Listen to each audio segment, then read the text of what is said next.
പ്രദക്ഷിണ വഴിയിൽ നീ തനിയെ നടന്നപ്പോൾ നിന്മനം വലം വെച്ചതാരേ? പ്രദക്ഷിണ വഴിയിൽ നീ തനിയെ നടന്നപ്പോൾ നിന്മനം വലം വെച്ചതാരേ?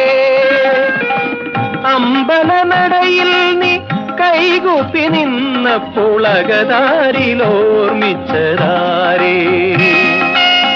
ആരേ ഓർമ്മിച്ചതാരേ?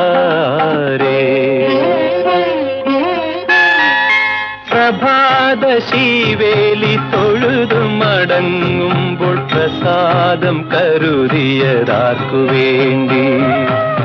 അഷ്ടപതി ഗാനം കേൾക്കുമ്പോൾ നിൻ മനം ഇടയ്ക്കയായി തുടിക്കുന്നതാർക്കു